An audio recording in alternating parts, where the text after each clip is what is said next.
Some scars never completely disappear, but they remind us of the strength we didn't know we had. This is the story of a woman who transformed tears into determination when everything she had built crumbled.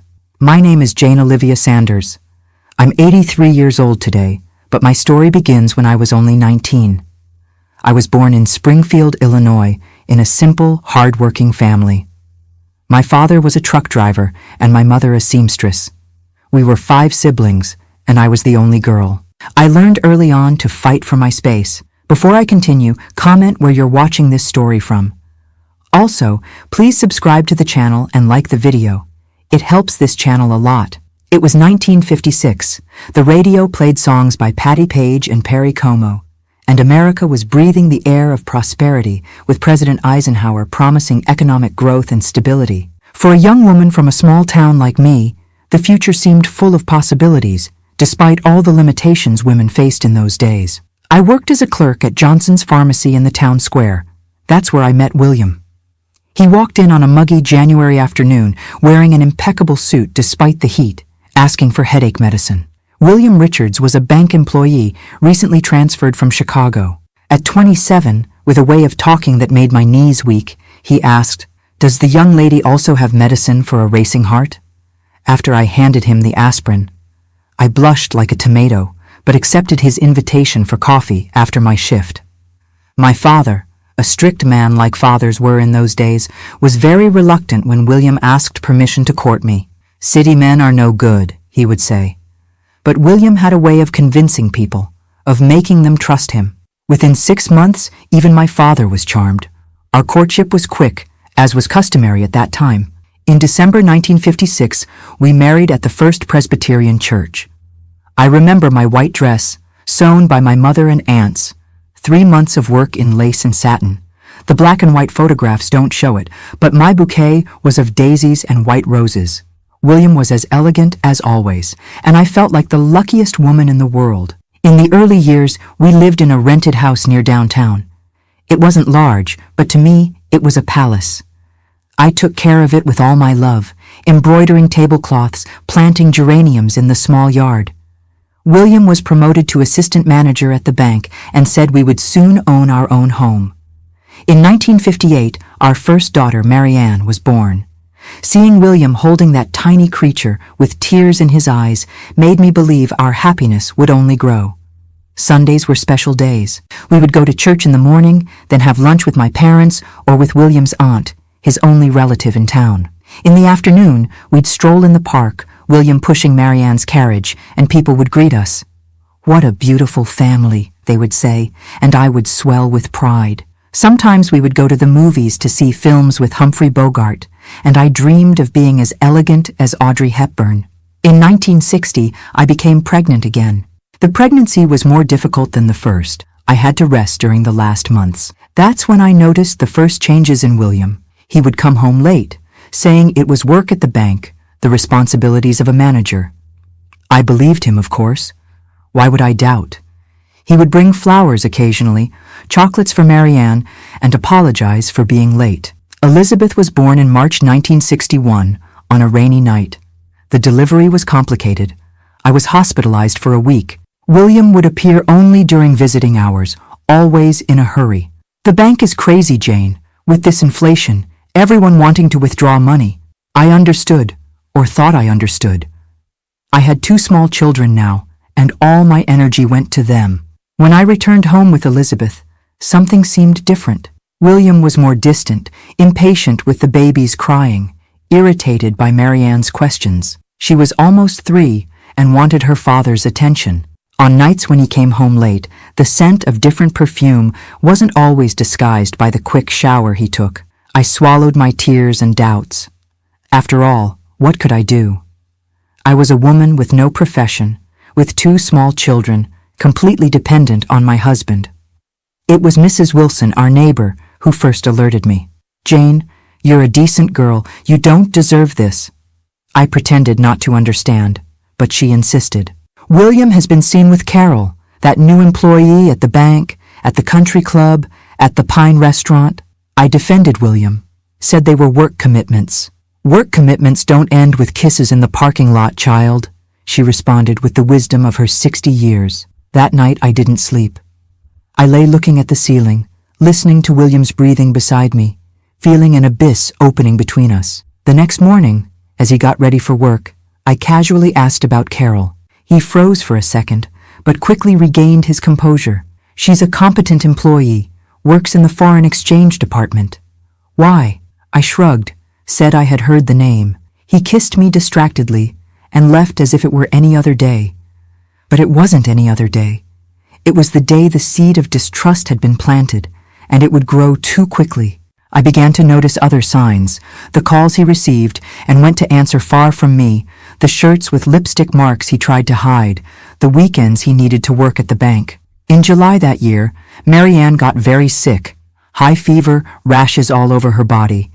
The doctor diagnosed measles, but the complications were serious. She had to be hospitalized with pneumonia.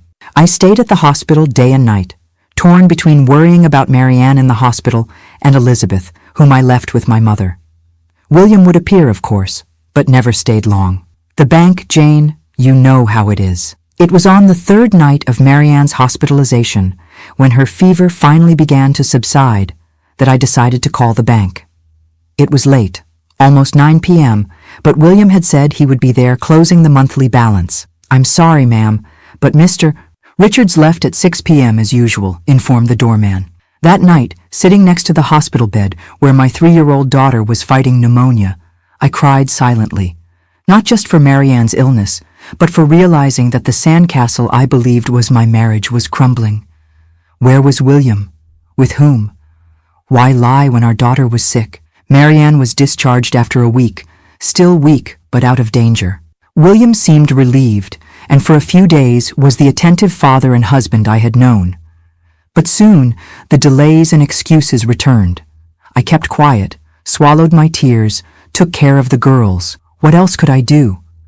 Divorce was the forbidden word at that time.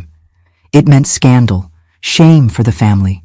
And how would I support my daughters? In December 1961, William announced he had bought a house for us in the new neighborhood being built for bank employees. It was a nice house, bigger than the one we were renting, with a large yard for the girls to play in.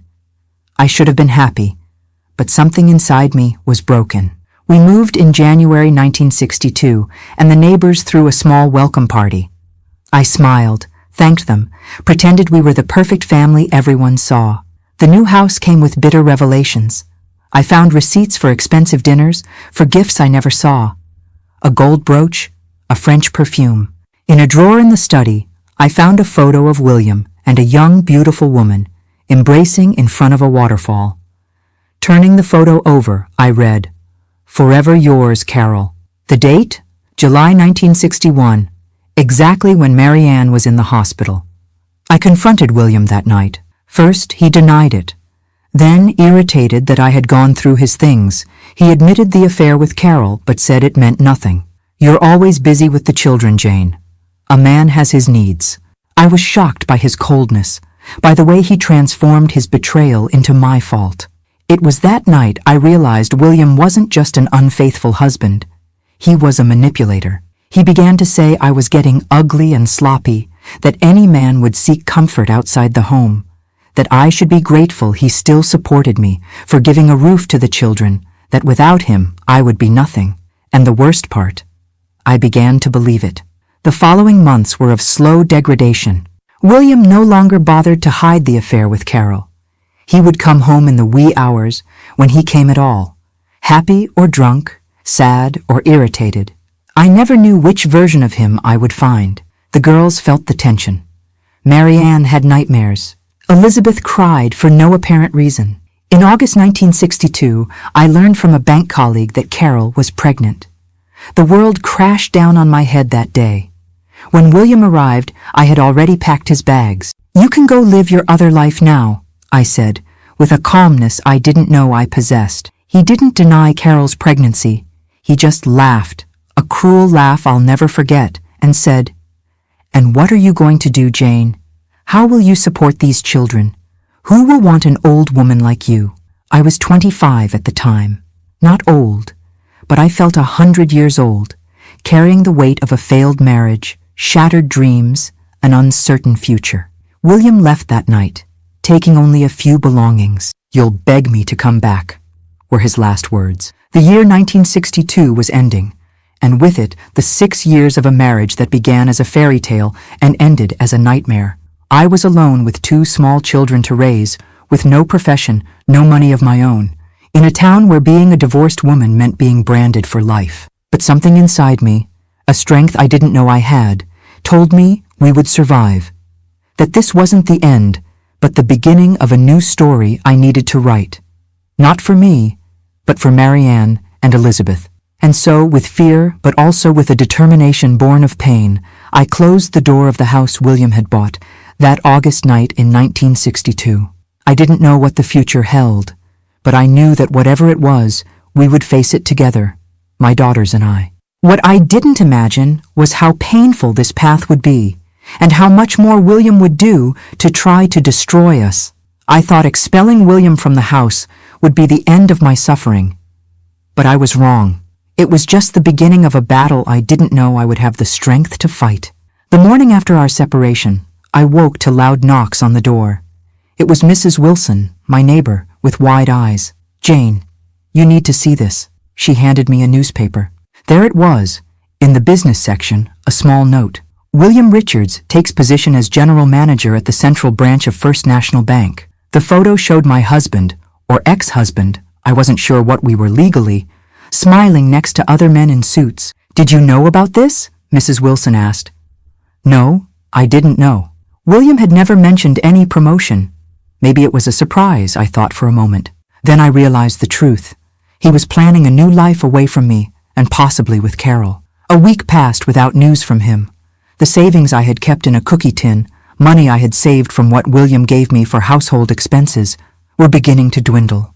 Marianne asked about her father every day, and Elizabeth, even so young, seemed to feel his absence, crying more than usual. That's when I received the notice to vacate the house. The bank was the true owner, and William, as an employee, only had the right to use it while working there. With his transfer to the Central Branch, we lost the right to housing. We had 30 days to leave. That night, I cried until I had no more tears. The next day, I got dressed as best I could and went to the bank, determined to talk to William. The security guard at the door blocked me. Mr. Richards left express orders not to be bothered by family. Ah, family. As if I were a distant aunt, an inconvenient cousin, not the woman who had given him 2 daughters, who had taken care of his house, his clothes, his life for 6 years. On the street, I crossed paths with Carol. I had never seen her in person, but I recognized her from the photo. She was radiant, her pregnancy belly showing under an elegant dress. She walked past me without knowing who I was, talking animatedly with another girl. "The doctor said it's a boy," I heard her say. A boy. William had always wanted a son. I returned home devastated. No place to live, no money, no future. That's when I found my mother at the door, worried because I hadn't shown up for Sunday lunch at her house. I collapsed in her arms, telling her everything. My mother, a simple but wise woman, hugged me for a long time and then said, "Daughter, you have 2 choices. Keep crying for the life you lost or build a new life for you and your girls." The next morning, I left the children with my mother and went to the town registry office. I discovered that William had registered the house in his name only. Legally, I had no right to anything. At the courthouse, a lawyer informed me that I could try an action for abandonment, but the process would be long, and with William being a respected bank employee, my chances were slim. I had no choice but to accept my parents' offer to move back in with them temporarily. My father, despite his rigidity, surprised me with his understanding. "That scoundrel never fooled me," was all he said, but he prepared the old sewing room for me and the girls. The shame was almost as painful as the abandonment. In the streets, I felt the looks, heard the whispers. "That's Jane, the one whose husband traded her for the bank girl." Marianne, at 4 years old, came back from a friend's house crying because the girl's mother wouldn't let them play together. "Aunt Nancy said you're not married to Daddy anymore, and that's a sin," sobbed my daughter. How do you explain to a child that the sin wasn't in me? The money ran out in November. My parents did what they could, but my father, already with fragile health, earned little as a driver. That's when Mrs. Wilson appeared with a proposal. Her sister owned a boarding house for working women and students downtown and needed someone to help with the cooking and cleaning. The pay was little, but it included housing for me and the girls in a small room at the back. I accepted immediately. I had never worked in a kitchen before, but I learned quickly. I would wake up at 5 a.m. to prepare breakfast for the boarders, clean the rooms while they went to work or study, wash piles of clothes, prepare lunch and dinner. My once cared-for hands cracked with soap. My skin, which William used to praise for its delicacy, burned at the wood stove. But I had a roof, food for my daughters, and slowly, I was regaining my dignity. In March 1963, I learned from a boarder who worked on the same street as the bank that William and Carol had gotten married. Their son was born in January, a boy named Richard. I cried alone that night, not out of sadness for the loss of William, but for knowing he was forming a new family while abandoning the old one. It was during this time that Marianne began having problems at school. Always a good student, she became quiet and withdrawn. The teacher called me, concerned. She needs her father, she said, as if I could materialize William in the girl's life. I tried to explain the situation, but the woman, single and childless, merely said that in the absence of the father, it's up to the mother to be strong. And I tried to be strong. During the day, I worked tirelessly at the boarding house. At night, I sewed for extra income, using the old singer my mother had lent me, simple dresses, hems, repairs, anything to supplement the income. In the early hours, when exhaustion took over, I dreamed of William. Sometimes they were nightmares where he took my daughters away. Other times, they were sweet dreams of reconciliation, the worst as they left me empty upon waking. In July 1963, I received a letter. It was from William, the first communication since he had left home. My heart raced, thinking of an apology, a chance to start over. But the content was cold, sent by his lawyer. He requested a divorce, which didn't officially exist in Illinois, but we could have a legal separation, and offered a symbolic alimony for the girls, an amount that would barely cover a week of expenses. At the end of the letter, a veiled threat. If I didn't accept the terms, he would use his influence to get custody of the girls, claiming I didn't have the conditions to raise them properly. After all, the letter said, you live in the back of a boarding house and work as a maid, while I can offer a home of our own and quality education. I broke into 1,000 pieces reading those words. How could he be so cruel? Threatening to take away my daughters? Using his position to intimidate me? Marianne and Elizabeth were all I had left. My only reason to get up every morning and face the hardness of life. I sought a lawyer, Mr. Emanuel, an elderly gentleman who agreed to help me, charging almost nothing. I have a daughter your age, he explained. I can't see an injustice like this without doing something. He responded to William's letter with simple terms. I would accept the divorce, but would demand fair alimony for the girls based on William's current salary, and would not give up custody under any circumstances. The response came 2 weeks later. William agreed to pay higher alimony, but wanted bi-weekly visits with the girls. Mr. Emanuel advised me to accept. It's the children's right to spend time with their father, Mrs. Sanders, he said gently. Reluctantly, I agreed. The first visit was scheduled for a Sunday in September.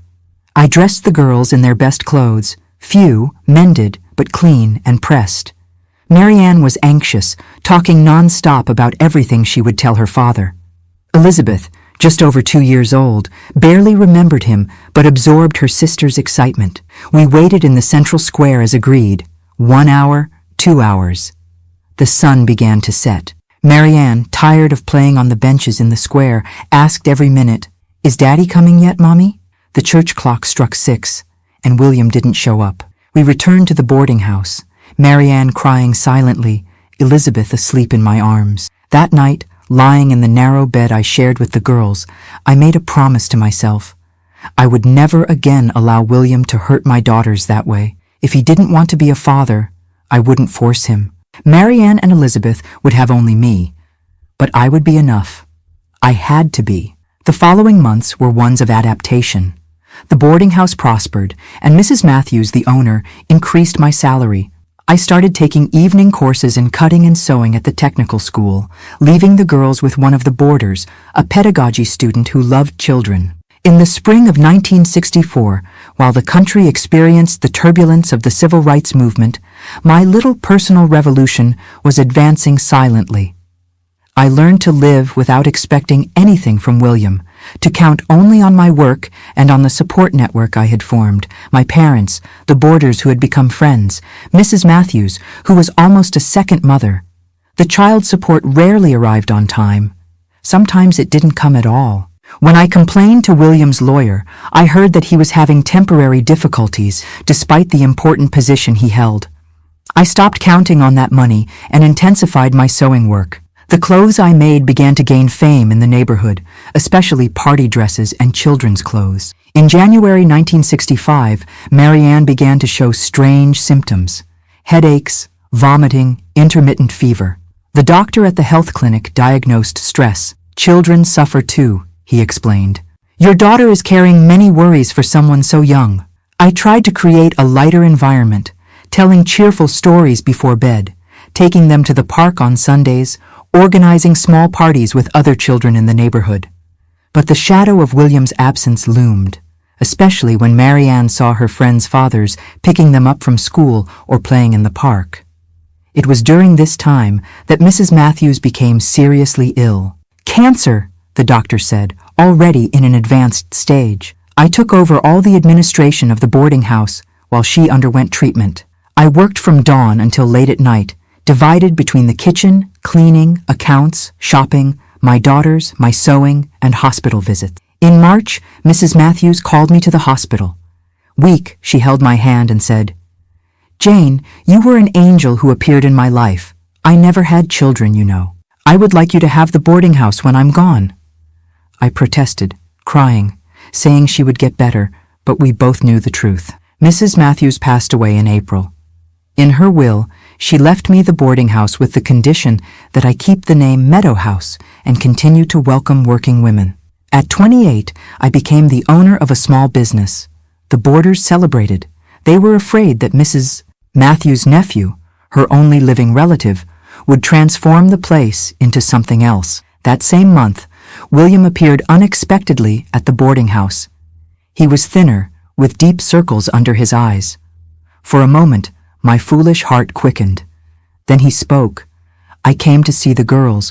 I heard you're now the owner of this place." There was something in his voice, envy, resentment, I couldn't decipher. Marianne refused to talk to him.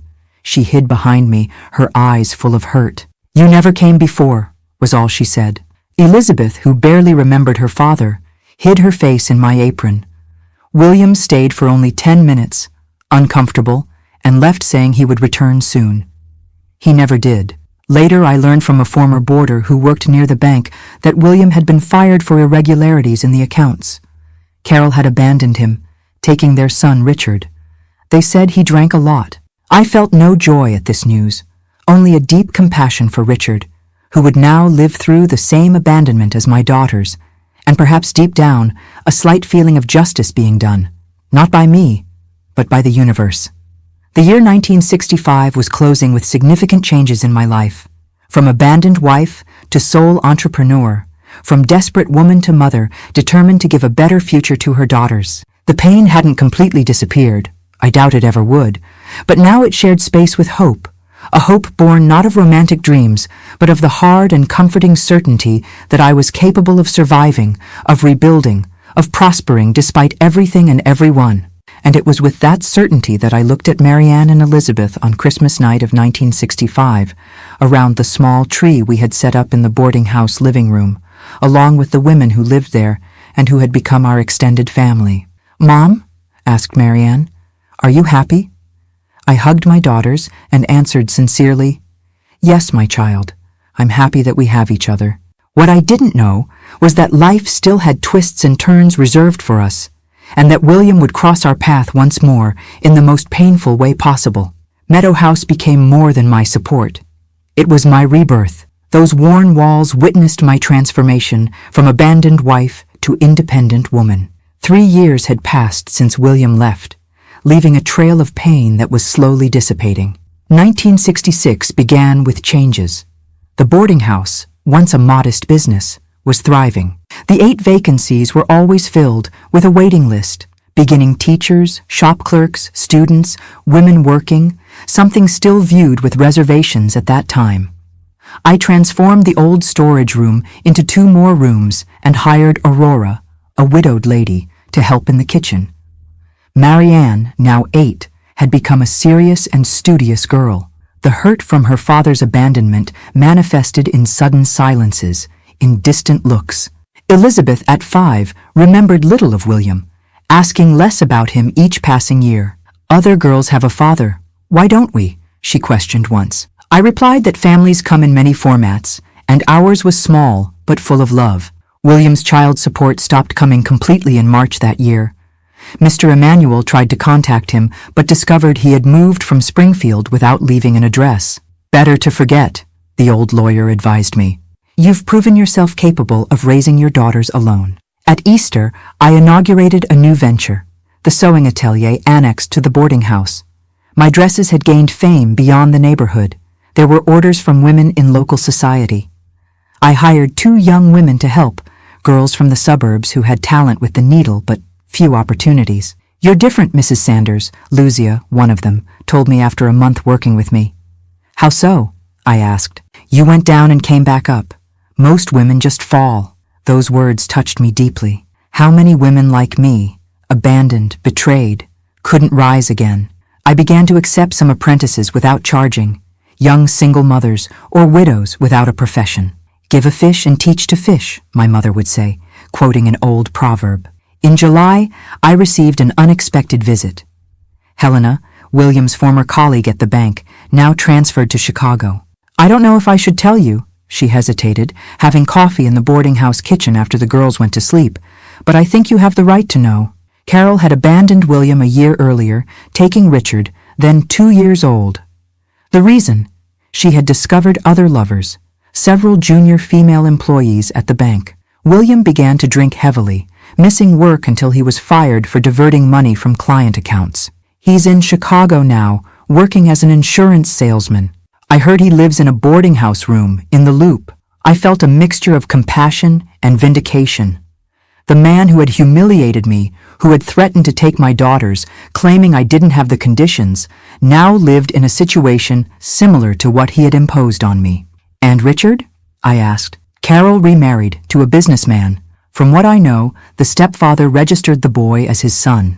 That night, contemplating the ceiling of my room, I reflected on the cycles of life. William, who had so despised my work at the boarding house, now lived in one probably less welcoming than mine. His plans for a perfect family with Carol had crumbled, while I had built a small empire, the thriving boarding house, the expanding sewing atelier, my daughters growing healthy. The year 1967 brought new challenges. The rampant inflation of the era corroded earnings, forcing me to constantly readjust the prices of the boarding house and the atelier. Many boarders had difficulty paying. I created a barter system. Some gave private lessons to Marianne and Elizabeth, others helped with administration or domestic tasks. It was a boarder, Teresa, an accounting student, who suggested formalizing what was already happening in practice, transforming Meadow House into a cooperative. Each resident contributes what she can, money or work. You remain the owner, but share the responsibilities. The idea prospered.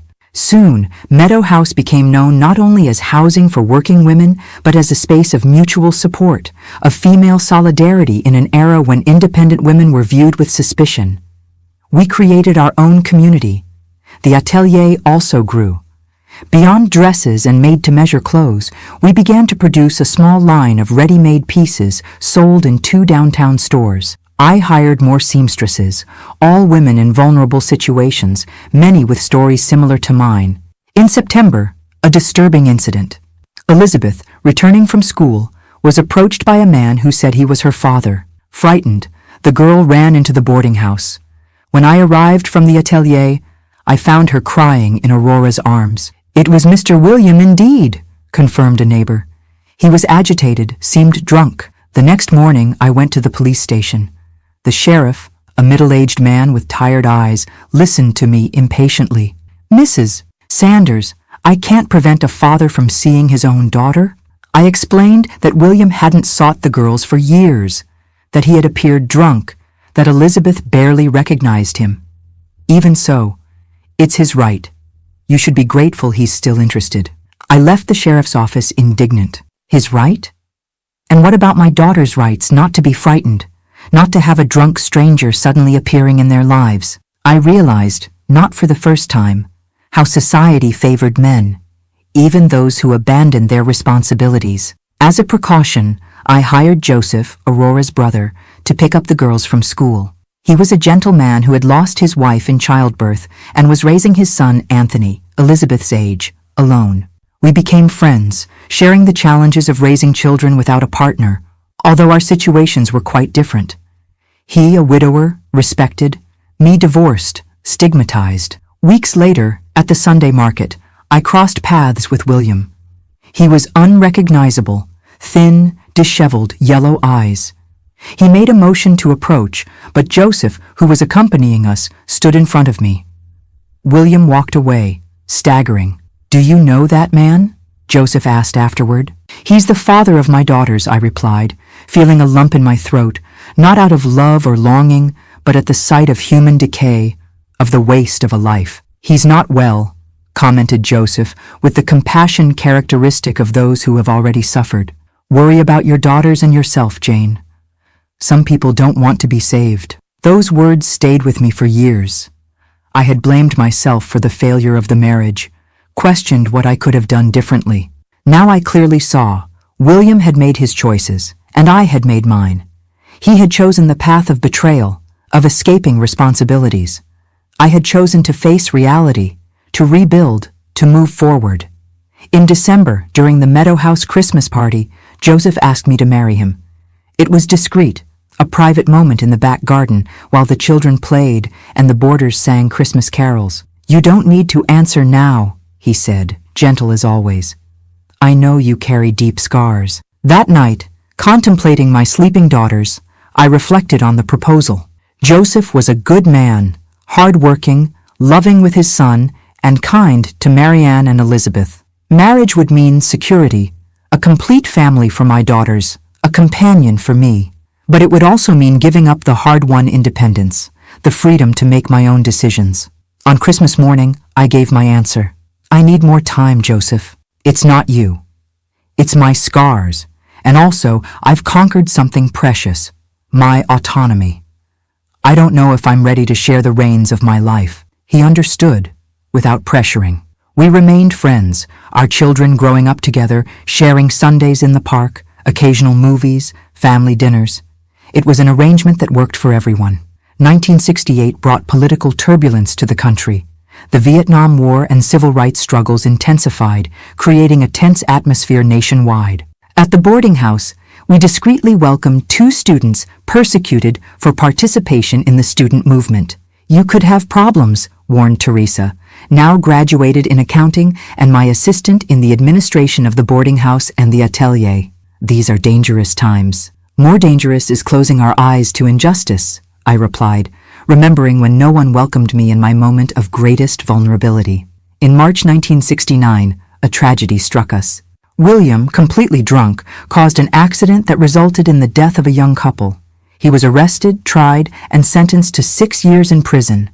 The news reached me through Helena, who maintained contact with former bank colleagues. "I thought you should know, to prepare the girls in case they hear comments." I decided to tell my daughters the truth, in a manner appropriate to the age of each. Marianne, at 11, listened in silence, her eyes fixed on the ground. "He chose this path, didn't he, Mom?" she finally asked. "Nobody forced him."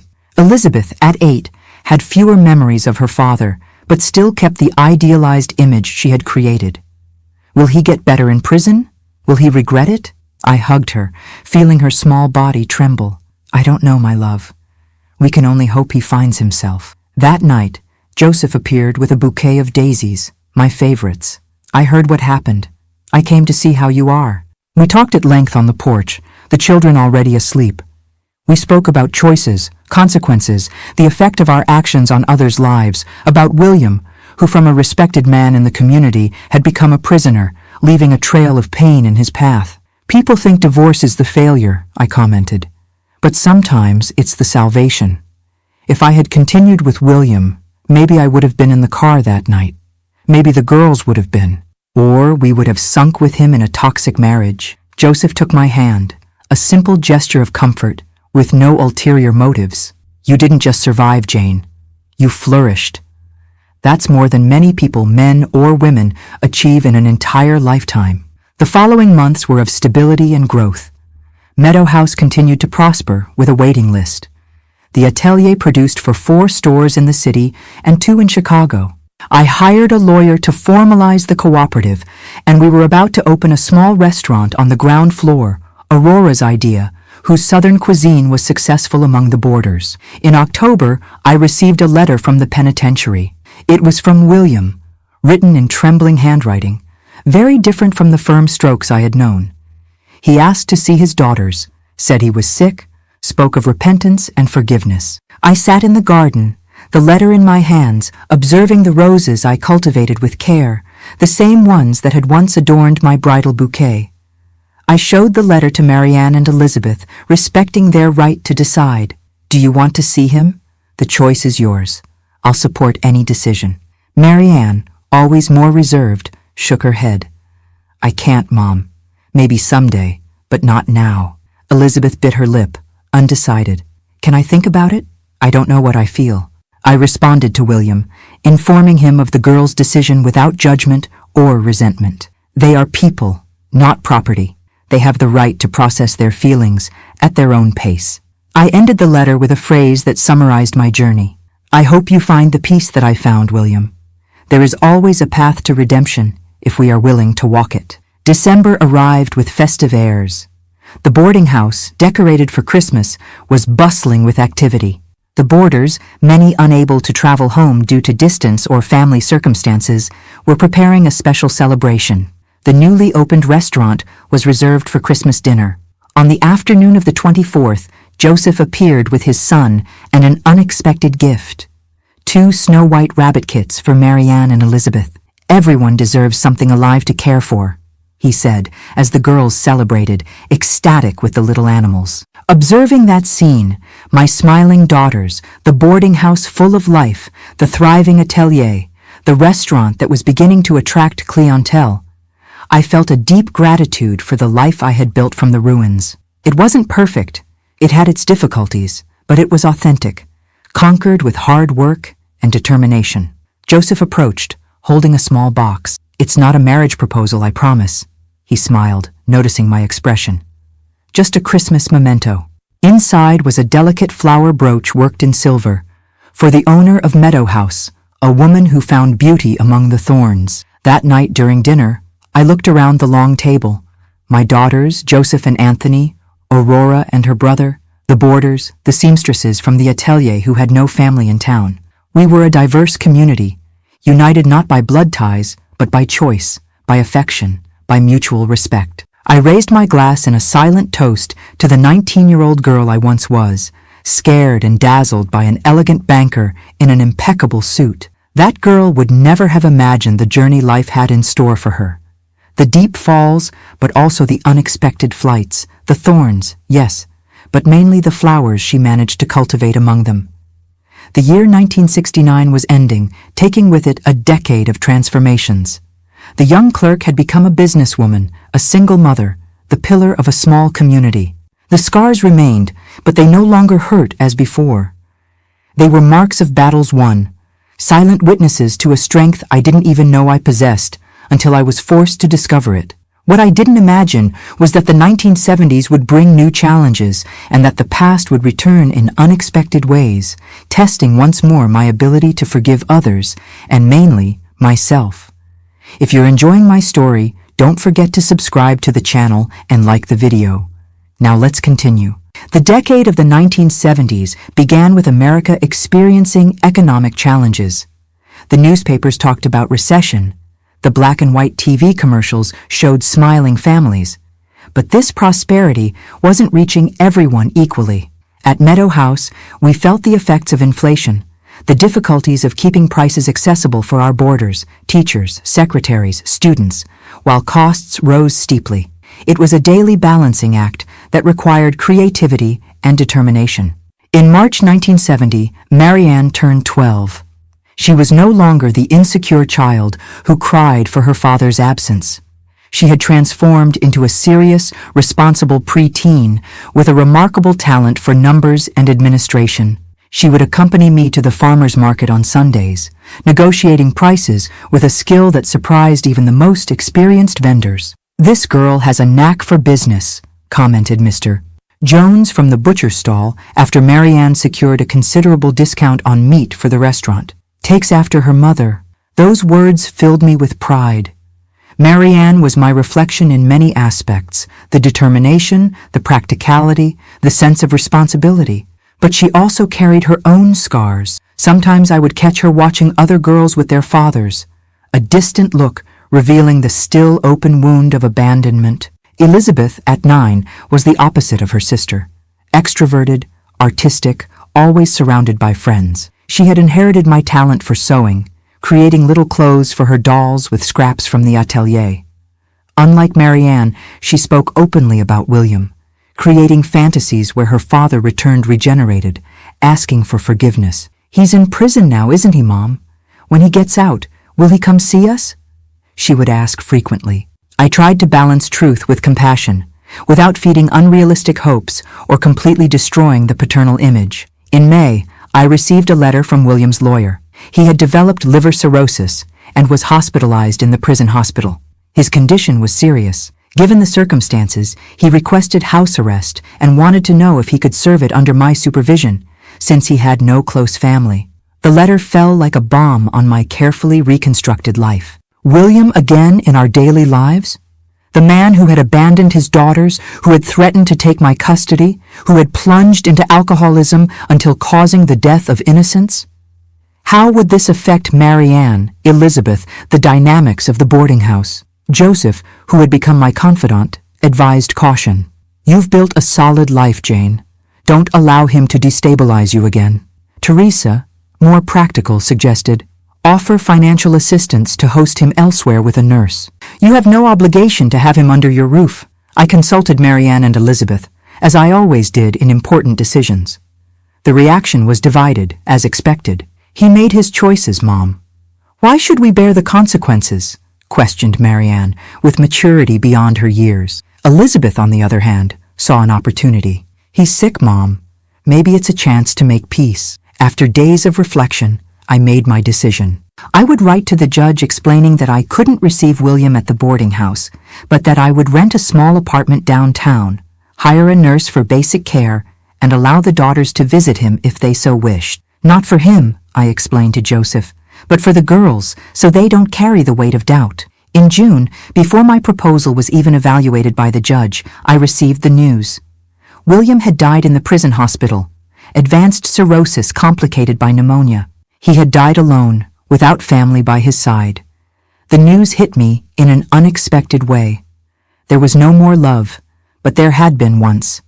There was no more hurt, but deep scars that suddenly seemed to pulse again. I cried silently in the garden, not for the William who had betrayed and abandoned me, but for the charming young man I met at the pharmacy, for the father that Marianne and Elizabeth never really had, for the life wasted in wrong choices. Telling the girls was the hardest part. Marianne received the news with apparent indifference, but at night I heard her crying softly in her room. When I entered, she was clutching an old photograph, the only one she had kept of her father, taken on her 3rd birthday. "I want to feel more," she sobbed. "But he's a stranger to me, Mom. A stranger who left me with a huge hole." Elizabeth collapsed in tears, her fantasy of reconciliation crumbling once and for all. "He'll never come back now, will he? He'll never take me to ride the carousel like Annie's dad does." The funeral was discreet, organized by me since William had left no other relatives. Only me, the girls, Joseph, the lawyer, and 2 former colleagues from the bank attended. Helena came from Chicago, bringing a simple bouquet. "I think you're the only person who really knew him," she told me. "William before, the real one." I pondered these words for a long time. Who was William really? The charming banker who had won me over? The attentive husband of the early years? The traitor? The alcoholic? The prisoner? Or a complex combination of all these, like all of us? Weeks after the funeral, I received another surprise. William's lawyer informed me that he had left a life insurance policy. The policy, made still in his bank days, had never been canceled. I was listed as the beneficiary along with the girls. It wasn't a fortune, but enough to ensure college for both of them, something I had always worried about. "A last decent gesture," commented Joseph when I told him. Or perhaps an attempt at late redemption. That same month, a 17-year-old girl knocked on the door of the boarding house. Her name was Diana. She was 6 months pregnant, expelled from home by her parents. The painfully familiar story touched me. I offered her shelter, light work in the restaurant, and promised to help her after the birth. Diana's arrival generated some buzzing in the neighborhood. "Meadow House now accepts that kind of girl?" questioned Mrs. Elliott, the devout woman who was always criticizing our community of women without husbands. I ignored the comments. If there was something I had learned in my journey, it was that others' opinions don't pay bills or ease pain. Diana gave birth in November, a healthy boy named Gabriel. Against all expectations, her parents showed up at the hospital.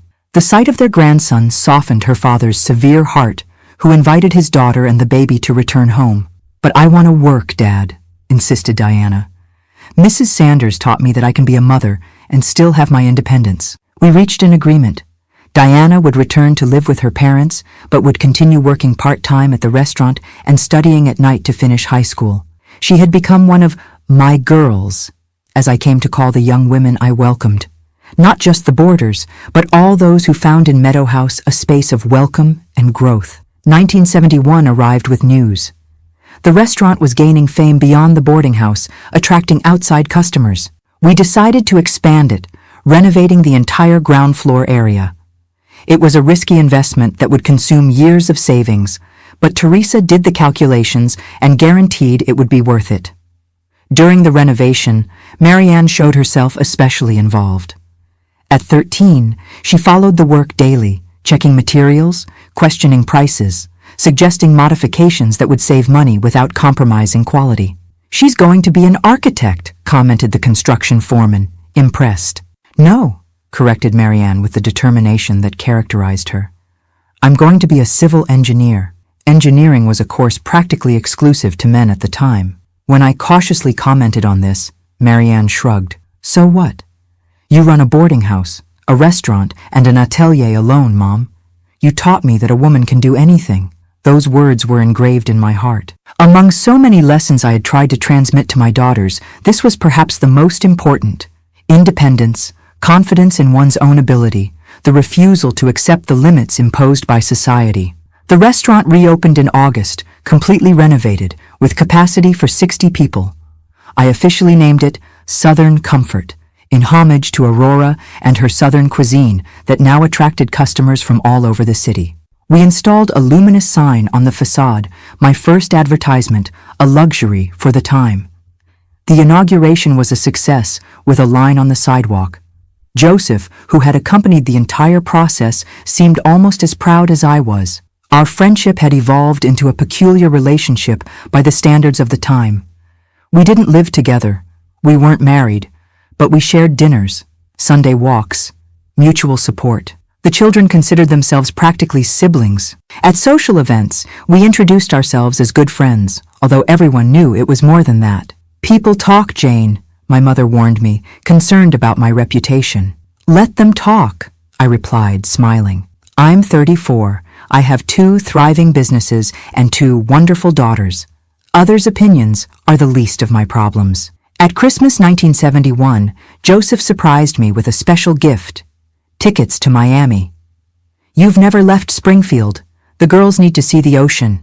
It was an extravagance by our standards, but the children were euphoric. Marianne, always practical, was already talking about visiting museums and historical points.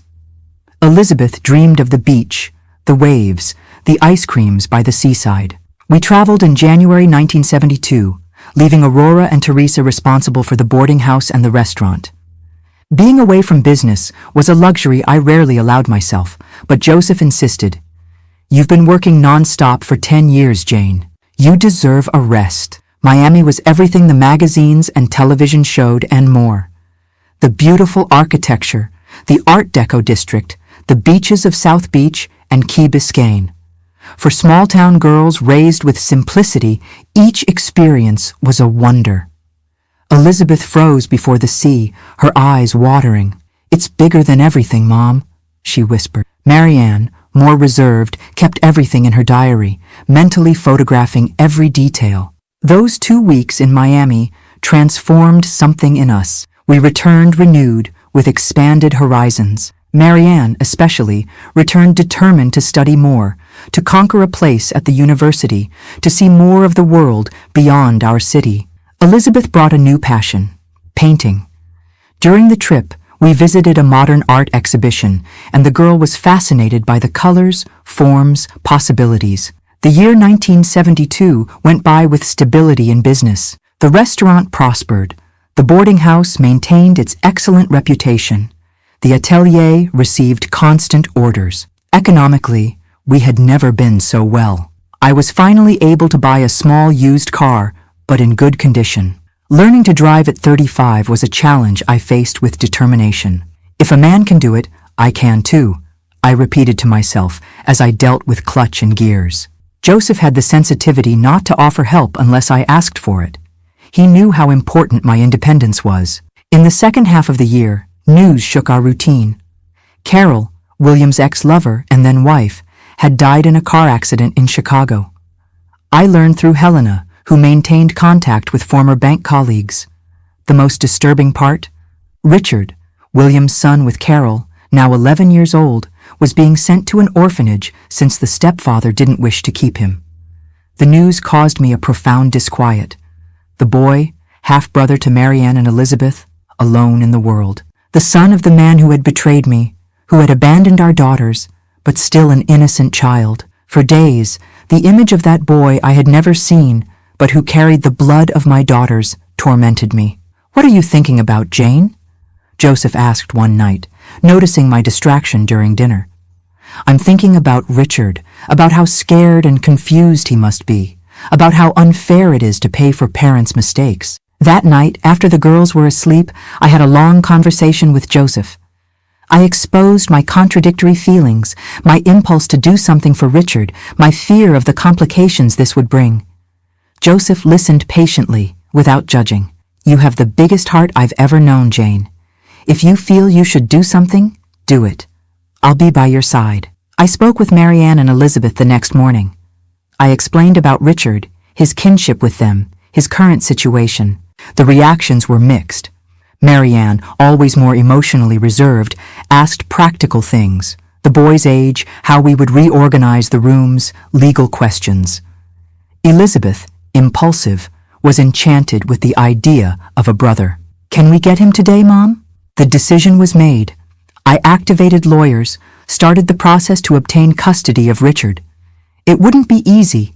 A divorced woman, with no direct ties to the boy, facing the bureaucracy of the state. But I had faced bigger challenges.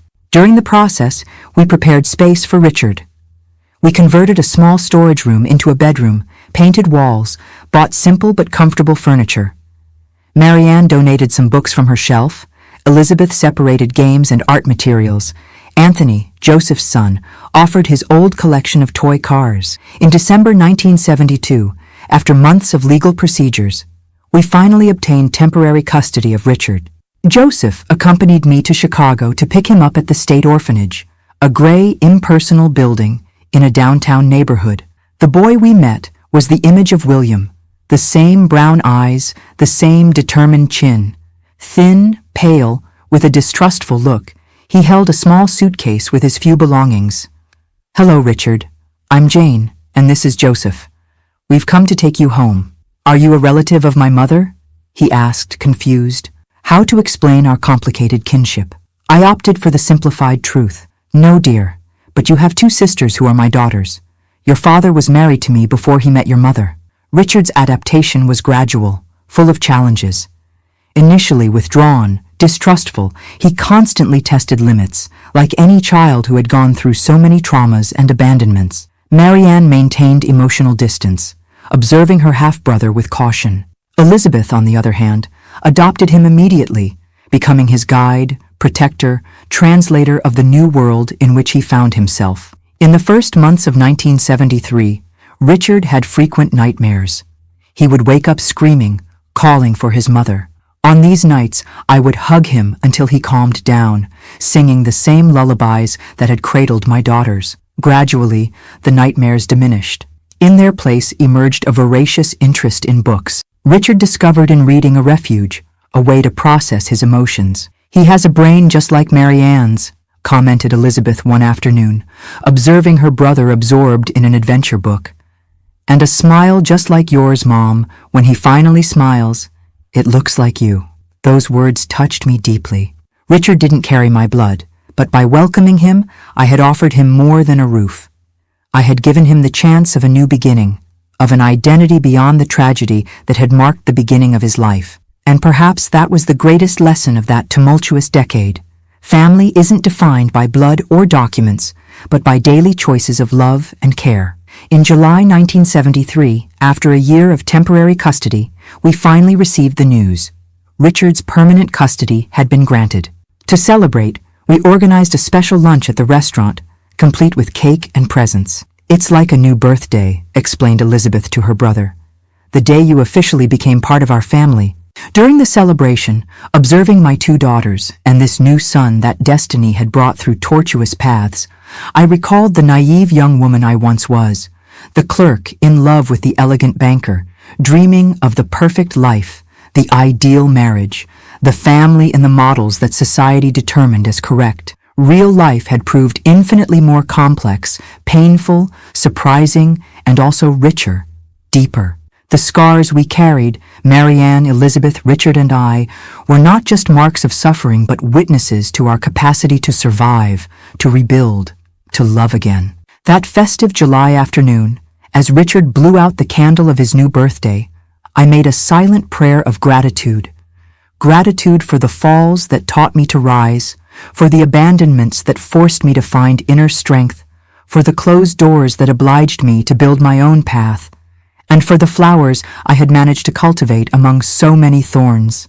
My daughters, my newly arrived son, my thriving businesses, my support community, my unconventional relationship with Joseph. What did the future hold? New struggles, certainly, challenges I hadn't even imagined yet.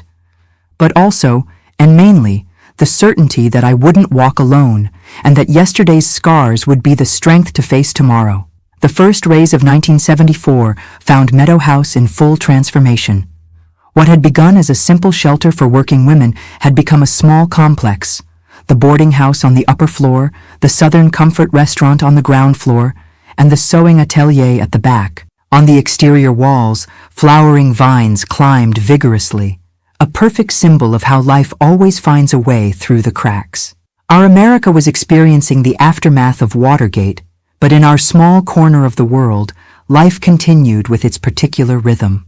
Marianne had turned 16, a serious young woman with penetrating eyes and sharp intelligence. She was taking advanced classes, determined to enter the engineering college. "I want to build things that last, Mom," she would say, as she devoured books of mathematics and physics. She no longer spoke about William. It was as if she had buried that part of her history along with her father. Elizabeth, at 13, was flourishing as an artist. Her paintings adorned the walls of the restaurant, drawing praise from customers. With a temperament opposite to her sister's, expansive, emotional, she spoke openly about her feelings. She still kept a small album with the few photos we had of William, occasionally looking at them with curiosity, as if observing a stranger. Richard, now 12, had adapted surprisingly well. The quiet, frightened boy from the orphanage had transformed into a vivacious child with the curious look of someone rediscovering the world. At school, he stood out in literature and history. At home, he had become Aurora's official assistant in the kitchen, learning the secrets of Southern cuisine. "He has a taste for seasoning," the old cook would comment proudly. "He knows when the beans need more garlic or when the sauce calls for a bay leaf. It's a gift, Mrs. Sanders." Our unconventional family had found its rhythm, its balance. Joseph and Anthony dined with us several times a week. We spent Sundays together in the park or at a friend's farm on the outskirts of town. Sometimes I noticed disapproving looks. The divorced woman, the widower, the children of different origins, but I no longer cared. We had built something precious, a space of acceptance, of genuine affection, of mutual respect. In April, the town was shaken by tragic news. A fire had destroyed the municipal orphanage, leaving 20 children homeless. Miraculously, there were no fatalities, but the old building was completely destroyed. "What will happen to them now?" asked Richard, visibly shaken, remembering his own passage through a similar institution. The answer emerged spontaneously, like many of the best decisions in my life. "We can welcome some," I suggested during dinner. "We have the large storage room at the back that we use only to store restaurant material. We can adapt it temporarily." Joseph's look met mine in that silent understanding we had developed over the years. "I can make the necessary renovations, install bathrooms," he offered. Marianne, always practical, was already making mental calculations. "We need beds, bed linens, closets." Elizabeth was vibrating with the idea. "I can give painting classes to them." Richard, quieter, just nodded, his eyes shining. "I'll show them it's different from the orphanage here. Here it's family."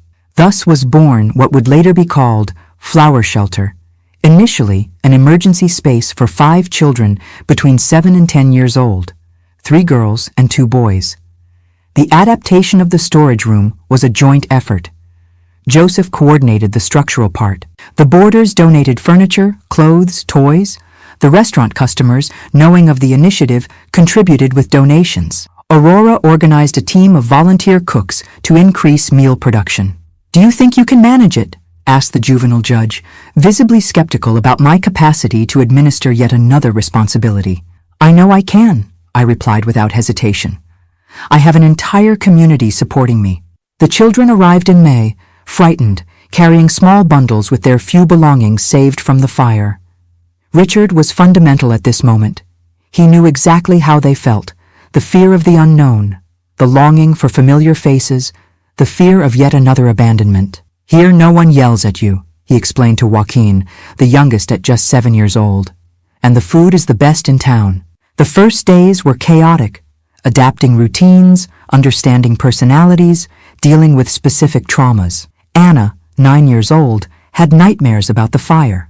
Peter, 10, constantly tested limits, as if expecting to be punished. The twins, Sophie and Claire, 8 years old, clung to each other, refusing to be separated even for minutes. Gradually, we established a dynamic. The children would attend the local public school. In the afternoons, we took turns, helping them with lessons and offering activities. Marianne taught mathematics, Elizabeth art. Richard organized reading sessions. Anthony, Joseph's son, played football with the boys in the small yard. The older-aged boarders, many of them teachers, offered school reinforcement.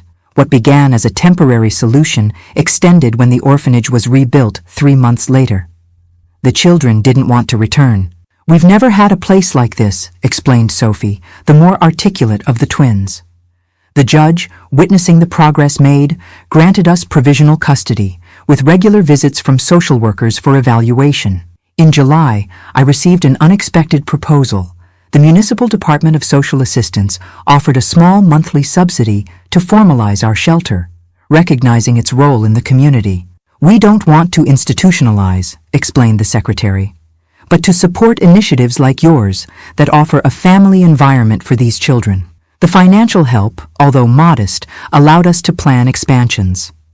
Joseph, who had begun to dedicate more time to the project, drew plans for an annex on the adjacent land, property we were able to acquire with part of William's insurance money saved for eventual emergencies. It would be a simple but ample house, with rooms for 15 more children, study rooms, its own refectory. In September, while the annex construction advanced, I received a letter that would change the course of our lives again. It came from Miami, from a lady named Olivia Richards, William's mother. We believed she had died years before. William had always spoken of her in the past, but there it was, written in the trembling handwriting of an elderly person, a revealing letter. Olivia explained that she had lost contact with her son after he moved to the interior years ago. Later, seeking him, she learned of his death. Investigating, she discovered about his daughters and now, to her surprise, about her grandson Richard, son of the second union. "I am old and sick," she wrote. "Before departing, I would like to meet my grandchildren, the children of my only son." I showed the letter to the children. Marianne, as expected, was reticent. After all these years, why now? Elizabeth got excited about the possibility. "A grandmother! I've always wanted to have a grandmother on Dad's side."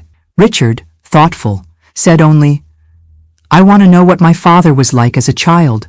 She must have stories." I wrote to Olivia, inviting her to visit us. Weeks later, a frail lady with white hair and eyes identical to William's, and consequently to Richard's, descended at the bus station, leaning on a cane. I hosted her in the best room of the boarding house, trying to overcome the initial discomfort. That first night, after the children retired, we had a long conversation. Olivia revealed what not even William knew. She had been abandoned by her husband, William's father, when the boy was only 5 years old. To survive, she worked as a seamstress in family homes, leaving her son in boarding schools during the week. "He grew up with that wound," she explained, tears in her wrinkled eyes. "The abandonment by his father, his mother always absent, working. He always sought male approval, trying to overcome the ghost of the father he never knew. I don't excuse what he did to you and the girls, Jane, but it may help to understand." That conversation illuminated obscure angles of the story. It didn't justify William's choices, but offered context. The abandoned boy had become the man who abandons, repeating patterns, perpetuating cycles of pain. The difference, I pondered, is that we can choose to break these cycles. Our children would not carry this curse. Olivia remained with us for a month. She was a discreet but significant presence. She told stories of William as a boy to Richard, who absorbed every detail. She taught ancient embroidery points to Elizabeth, who incorporated them into her artistic creations. Even Marianne, initially distant, approached when discovering her grandmother's talent for numbers. Olivia had been an informal accountant for small merchants. On the eve of her departure, Olivia called me to the garden. "Jane, I know I have no right to ask anything, but I would like to return, to be present in their lives." I surprised myself by agreeing without hesitation. "The children deserve all possible affections, Olivia. You will always be welcome." In December, we officially inaugurated the flower shelter. The new building, annexed to the boarding house, would initially accommodate 15 children with plans for future expansion. During the small ceremony, I observed our unlikely family constellation. Marianne, almost a woman, assisting with guided tours. Elizabeth, radiant with her paintings decorating the walls. Richard, serving snacks he had learned with Aurora. The first 5 children welcomed, already so different from the scared little ones who had arrived. Joseph and Anthony, practically part of the family. My longtime boarders, the seamstresses from the atelier, and even Olivia, who had returned especially for the occasion. "You've built a small miracle here," commented the mayor during his brief speech. I shook my head, correcting, "We built it. Every person present contributed. It was a collective effort." The year 1975 began agitated. Marianne had taken the entrance exam for civil engineering at the University of Illinois in Chicago, an extraordinary feat for a young woman from the interior, especially in a course dominated by men. Elizabeth was preparing to enter high school, divided between the desire to follow arts or medicine. "I want to both create beauty and heal," she explained. Richard, now in middle school, developed an interest in literature and history, dreaming of being a teacher. In March came the much-awaited news. Marianne had been accepted at the University of Illinois. Joy mixed with anxiety. My firstborn would leave the nest, would face the metropolis. "I'm prepared, Mom," she assured me with the confidence that always characterized her. "You taught me to fight for what I want." To my surprise, Olivia offered unexpected help. She owned a small apartment in Chicago where she had lived for years before moving to Miami. It was vacant, and she offered it to Marianne. "It will be safer than a dorm or boarding house," she argued, "and will help with expenses." Marianne accepted, overcoming old resistances. We prepared her move amid laughter and tears. On the eve of her departure, I found her contemplating the night city from her room window.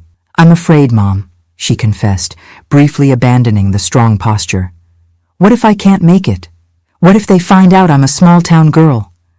I hugged her, feeling her already woman body, remembering the baby I once cradled. You were never just anything, Marianne. You're the daughter of the woman who rebuilt life from zero. You have that strength inside you. The next morning, Joseph took us to the bus station in his car. The bus to Chicago would depart at 7. Marianne hugged each one at length. Elizabeth, Richard, Joseph, Anthony, Aurora. Take care, daughter, was all I could say when my turn came. And remember, you'll always have a home to return to. The following weeks brought new adjustments. Elizabeth assumed some of her sister's responsibilities at the boarding house. Richard became more independent. Joseph began to frequent our house almost daily, helping with the children at the shelter, who now numbered 12. In May, I received a proposal I never imagined. The local TV's Today's Woman program wanted to do a report on my trajectory. The woman who transformed abandonment into an empire, said the headline exaggeratedly. I initially hesitated. I had never sought the spotlight. But the social workers who accompanied the shelter insisted that visibility would bring benefits. The report aired in June, showing the boarding house, the restaurant, the atelier, the shelter. It told my story in a simplified but honest way. The broken marriage, the struggle to start over, the welcoming of Richard, the creation of the shelter. The program received an enormous response, with letters from women in similar situations asking for advice, donations for the shelter, offers of volunteering. You've become a celebrity, joked Richard after the broadcast. But what touched me most was Elizabeth's comment. Now other women will know it's possible, Mom, that they're not alone, that something beautiful can be born from pain. The following years brought consolidation and growth. Marianne graduated with distinction, the first woman in her class, overcoming prejudices and obstacles. Elizabeth entered the College of Fine Arts, discovering in art therapy a way to unite her passions. Richard, after brilliant school performance, was accepted to study literature, determined to become a teacher. The shelter expanded again, thanks to donations and official recognition as an institution of public utility. A new annex was built in 1978, allowing us to serve 30 children. We implemented innovative methodologies with emphasis on integral development, artistic education, preparation for autonomy. Joseph and I, after years of unconventional relationship, formalized our union in 1979, not on paper, but in a symbolic ceremony in the Meadow House garden, surrounded by our extended families.